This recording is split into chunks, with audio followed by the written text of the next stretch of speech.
एक गांव में सुंदर नाम का एक आदमी रहता था। सुंदर था एक नंबर का शराबी। लोग सवेरे उठ के चाय पीता है, पर वो एक पेग चढ़ा के दिन का शुरुआत करता था। फिर वो अपनी बीवी से झगड़ा करके उससे पैसे छीन लेता था।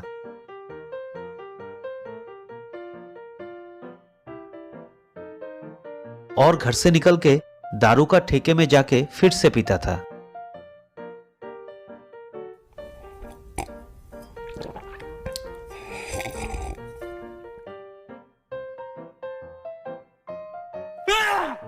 सारा दिन दारू पी के वो गांव वालों को परेशान करता था। फिर रात को घर लौट के अपने बीवी से फिर से झगड़ा करता था। वो इतना पीता था कि गांव वाले उसे बेवड़ा बुलाते थे। ओए सुन, मेरा लिवर है, खराब है तो हो जाए, तुझे क्या? मेरा शरीर है, मैं कुछ भी करूं।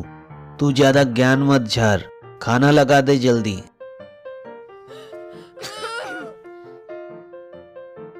सुंदर का मम्मी पापा ने सोचा कि शादी के बाद वो सुधर जाएगा, पर सुंदर सुधरने वालों में से नहीं था।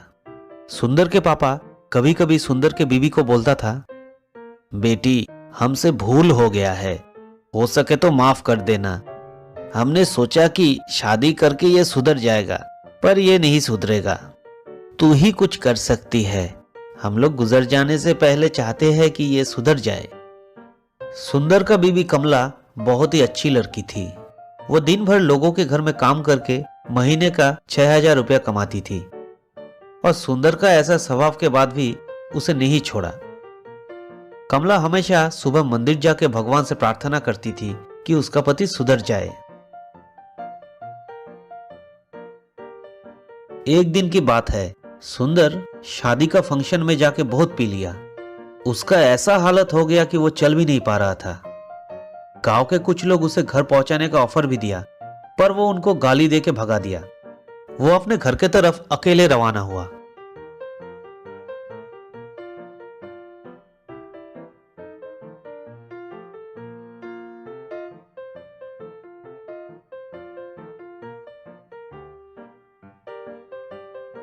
रास्ते में उसे एक साधु बाबा मिला। साधु बाबा ने पूछा, अरे बेटा, तुझे हरिपुर जाने का रास्ता पता है? सुंदर अपने होश में नहीं था, फिर भी बोला, महाराज इस तरफ से सीधा जाइए, शमशान को पार करके लेफ्ट ले लेना। सुंदर नशे में था, फिर भी साधु बाबा का मदद किया। इससे खुश होकर साधु बाबा ने सुंदर को बोला, बेटा तू होश में नहीं है, फिर भी तूने मेरा मदद किया, बोल तुझे क्या वरदान चाहिए? सुंदर बोला, एक क्वार्टर मिलेगा? बाबा जी गुस्सा होके बोला, कुछ और मांग। तो सुंदर बोला, नाम के बाबा जी, काम के नहीं। चल देखता हूं तू क्या कर सकता है। मुझे ये बोतल से बहुत प्यार है, मुझे इसके जैसा बनना है, मैं इसके जैसा बनना चाहता हूं। बोल बोल, नहीं होगा ना तुझसे? नाम के बाबा जी। साधु महाराज तथास्तु बोल के चला गया, और सुंदर भी घर चला गया। सुबह उठ के सुंदर चौंक गया। उसका पूरा शरीर कांच का बन गया, और वो बिल्कुल एक दारू का बोतल जैसा बन गया, वो भी इंसान के साइज का। और उसका पैर और हाथ भी थे। उसका बीवी उसे देखकर बेहोश हो गया। वो डर के मारे घर से भागा, तो गांव वाले उसे देख के डर गए।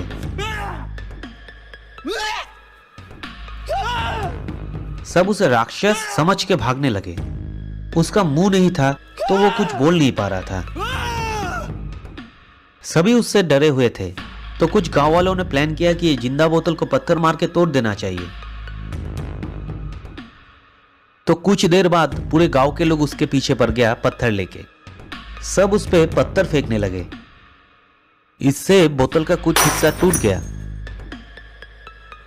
सुंदर अपना प्राण बचाने के लिए भीख मांगने लगा, पर उसका आवाज किसी को पहुंच नहीं रहा था। तभी सुंदर का बीवी ने बोतल के गले में सुंदर का चेन देख लिया और सबको रुकने के लिए बोला। और जाके सुंदर को पकड़ लिया और रोने लगा। तभी वह साधु बाबा आके प्रकट हुए और सुंदर के सामने आके बोला, देखा सुंदर, जीवन कितना अनमोल है। दारू तेरे शरीर को ऐसे ही कांच की तरह तोड़ रहा है। अभी भी टाइम है, तू सुधर जा। सुंदर मन ही मन बाबा से माफी मांगा और जीवन में कभी भी दारू ना पीने का वचन भी दिया। तो साधु बाबा के हाथ से एक रोशनी निकला और सुंदर पे जा गिरा और सुंदर पहले जैसा इंसान बन गया।